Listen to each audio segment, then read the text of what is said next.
Hello friends, आज मैं आपके साथ लेके आया हूँ इंटरनेशनल लॉ का एक और टॉपिक का नाम है बेसिस ऑफ इंटरनेशनल लॉ। इसके अंदर दो हेडिंग्स हम डिस्कस करेंगे, दो थ्योरीज होंगी बेसिकली। एक नेचुरलिस्ट थ्योरी होगी और एक और पॉजिटिविस्ट थ्योरी होगी। नेचुरलिस्ट थ्योरी मैं इस वीडियो में डिस्कस करूंगा और पॉजिटिविस्ट थ्योरी का लिंक आपको डिस्क्रिप्शन में दे दूंगा, आप वहां से जाके चेक कर सकते हैं। चलिए शुरू करते हैं कि बेस क्या है, इंटरनेशनल लॉ आया कहाँ से।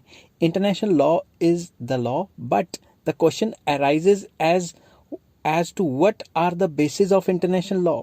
ये तो सबको पता है कि इंटरनेशनल लॉ एक लॉ है, मगर क्वेश्चन ये अराइज होता है कि इंटरनेशनल लॉ का बेस कहाँ से आया ये international law. There are two theories, ये दो थ्योरीज हैं जो बताएंगे इंटरनेशनल लॉ कहाँ से आया। That is naturalist theory and positivist theory. तो इस वीडियो में हम नेचुरलिस्ट थ्योरी को डिस्कस करेंगे। पॉजिटिविस्ट थ्योरी का लिंक आपको डिस्क्रिप्शन में दे दूंगा, वो नेक्स्ट वीडियो बनाऊंगा। तो सबसे पहले नेचुरलिस्ट थ्योरी शुरू करते हैं। दिस थ्योरी एडवोकेट्स, ये थ्योरी किस चीज़ की फेवर करती है? The advocates of this theory state that international law is a part of natural law and therefore natural law is supreme। जो इस थ्योरी की फेवर करते हैं, एडवोकेट करते हैं इस थ्योरी को, वो ये मानते हैं कि जो नेचुरलिस्ट थ्योरी है ये एक नेचुरल लॉ के ऊपर बेस्ड है। ये सारा का सारा जो नेचुरलिस्ट थ्योरी कहती है कि जितना भी इंटरनेशनल ट्रेड है वो नेचुरल लॉ के ऊपर बेस्ड है और नेचुरल लॉ को सुप्रीम मानती है। अकॉर्डिंग टू देम, मतलब वो सारे ज्यूरिस्ट जो नेचुरलिस्ट थ्योरी को फेवर करते हैं, law is a system which arises from God और रीजन और मॉरलिटी। तो जो इसके सपोर्टर्स हैं वो ये कहते हैं कि जो लॉ है ये एक ऐसा सिस्टम होता है जो अराइज होता है रब से, खुदा से, गॉड से, भगवान से, ठीक है, या फिर किसी रीजन की वजह से या मॉरलिटी के ऊपर, मॉरल प्रिंसिपल्स की वजह से आता है law.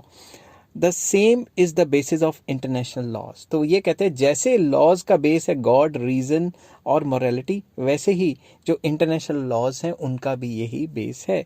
They think that all the laws arise from God is divine law. तो ये सोचते हैं कि ये सारे के सारे लॉज जो इंटरनेशनल लॉज हैं और जो नॉर्मल लॉज हैं ये सारे के सारे गॉड के थ्रू अराइज हुए हैं, रब के थ्रू आए हैं और इसलिए इनको डिवाइन कहा जाता है। Natural law is the form of divine law. तो वो मानते हैं कि जो नेचुरल लॉ है ये एक डिवाइन लॉ है।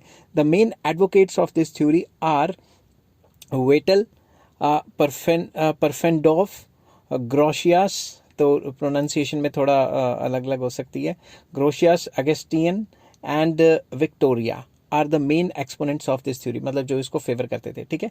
It is argued that the natural law is uncertain and doubtful, but it is accepted that natural law has given birth to international law and its development।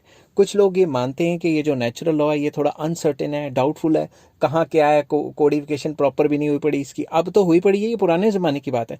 तो ये काफ़ी उस time पे uncertain था और doubtful था, but फिर भी वो लोग ये मानते थे कि नेचुरल लॉ चलो एक प्रॉपर लॉ बनाने में इसकी डेवलपमेंट करता है तो काफ़ी हेल्पफुल रहता है। तो नेचुरल लॉ ने एक जो है जो बर्थ मतलब पैदा किया है किसको, इंटरनेशनल लॉ को।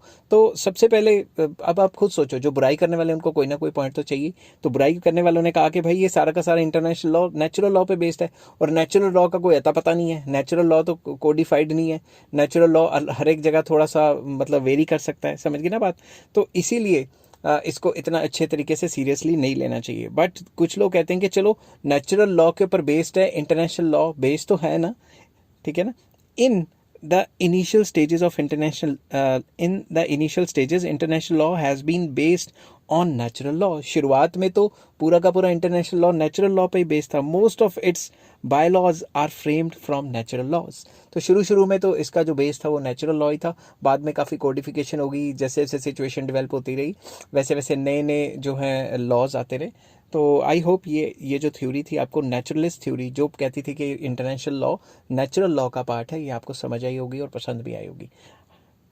नेक्स्ट वीडियो में मैं लेके आऊँगा पॉजिटिविस्ट थ्योरी, वो उसका लिंक आपको इस डिस्क्रिप्शन में मिल जाएगा। अगर आपको कोई क्वेश्चन आता है तो आप पॉज करके इसको नोट डाउन कर सकते हैं। Take care, bye bye.